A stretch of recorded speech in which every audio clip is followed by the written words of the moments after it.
This is a 4-foot long light fixture with LEDs inside. It's kind of the same form factor as a fluorescent light fixture. So you might find it in industrial buildings, garages, utility rooms, things like that. This particular one has a user selectable wattage. So you can pick 75, 65, or 55 watts, depending on how much light you want and how much power you're using. So, you know, the idea might be if it's near a window, you set it to 55. If you're deep in the room, you set it to 75. And that way they get kind of similar lighting throughout the room, even though there's extra light over by the window. You can also pick 3 different color temperatures. I think it's like 3, 4, and 5,000 Kelvin. So you can kind of adjust the color temperature on it as well. Now, I was sent this to review for free. If you wanted to purchase it, it would cost you about $60. They haven't paid me for the review, and my opinion remains my own.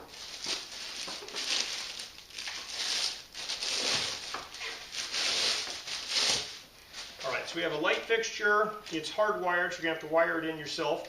And basically you screw it up through these screw points. It has a metal back and then a polycarbonate front piece here. So this guy at this end is kind of spring-loaded, and you can pull it off, and then this guy will bend a little and come out. And inside of here, there's the switches. And so when you install it, you can do 5,000, 4,000, 3,000, 75, 65, 55. These are both set to the highest setting by default. So they're set to 75 watts, 5,000 Kelvin by default. And so you can see here, here's the spring that just keeps that guy in place when it's up. So in the box is a bag. It has 2 drywall anchors, and it has 2 sets of screws. So they have these machine screws in case you have a junction box or something up there that you don't have threads in to screw into. And they also have kind of like wood screws. And so if you just have a beam up there, I guess you can screw it directly into the beam. Or if you have something like sheetrock, they have the drywall screw anchors here. You put those into the sheetrock and then put the screws into those. They also include the 3 wire nuts for attaching it to bare wire. Now in the very center of the light fixture, they have this metallic panel with a screw. And this panel kind of covers the connection to the junction box. So for installation, if you're screwing into a junction box, you're definitely going to have to move this off. It just has 1 screw that comes off, and then this guy just has a tab that kind of fits in there. And so you'll see here they have this breakout where the wires go up. And then they also have these guys that can break out to hook screws into a junction box. So if you have a junction box, you can screw the center of the light to that. You're also supposed to anchor the outside as well.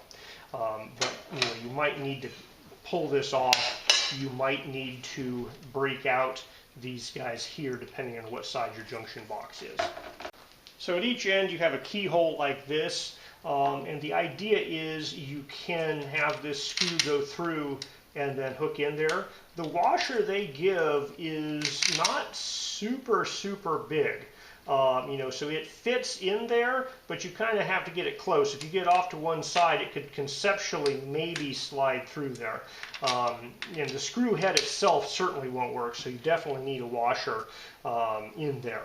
Now, they say what you should do is you should mark like at the same end on both of them. You can put the screws up, and you can put this guy over the screw and then slide it to kind of keyhole it in there. Or if you have somebody to help you, you could conceptually just put the thing up and screw the screws in directly.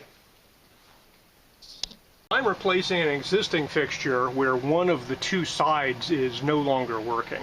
It is about 4 feet long, but it's not quite as wide. So my existing fixture does not have a junction box. The wires come down into it and then attach inside. So I'll probably have to do that same thing with this fixture. Make sure you turn the power off at the junction box before you do these types of things. Alright, so no junction box, just bare wires coming out of a hole. I do have the advantage of having plywood up here, so I can basically just screw a wood screw in.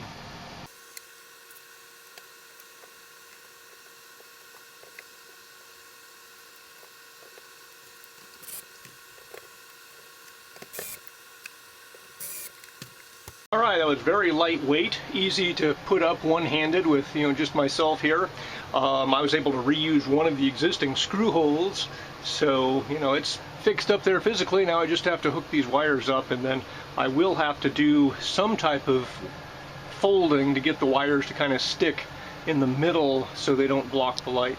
Alright, I just hooked it up with the wire nuts. I had to provide my own zip tie, but they had kind of a loop of metal I could hook it to. I think this white thing here is going to be touching the plastic, so I don't know how that'll look, but you know, it's in a garage, so it doesn't really matter. Alright, let's turn this guy on and see what we think. It's set to the highest wattage and 5,000 Kelvin for color temperature. Alright, you know, so we have a window, we can kind of see stuff. Turn that on, it's pretty light. It doesn't feel too bright to me, so I think I'm going to leave it at the highest power setting. Color temperature is fine. I'm going to turn it off and try a different one. Alright, so this is 3,000 color temperature, and you can see things are definitely yellow. This is 4,000 Kelvin. It's still kind of a warm light. And this is 5,000 Kelvin, which is a cool light. Alright, so this is the highest power setting, it's 75 watts. This is the lowest power setting of 55 watts. It's a little dimmer, it's not a really big difference in such a small room. Alright, there's a very little thing you can kind of tell the wires there, but it's not bad. Now you're seeing in the video camera the black bars, that's not there in real life, that's just a shutter artifact from my video camera. Now if I take a video of the floor, those artifacts aren't there, it's only when it's pointing right at the light. The diffuser helps a lot. I think it lightens up the room, it really throws the light around in a lot of different directions. Alright, let's check the power usage of this guy. The circuit it's on is currently using 123, 124 watts. So when I turn the light off, that circuit's draw is probably going to go back to what it was before, which was around 40 watts. Let's see here. There it's dropping down. So yeah, it's now 39, 37, 38, 36. So it looks like it's drawing around 80, maybe 85 watts, which is a little more than the 75 watts I had it set to. So it might be 75 watts of light output and 85 watts of electrical input. But it's relatively close to its, you know, rating for the watt draw there. A little bit high, but not outrageously so. Alright, we're at 38 point something, sometimes jumping up to 41, mostly hovering around 38, 39. Turn the light back on.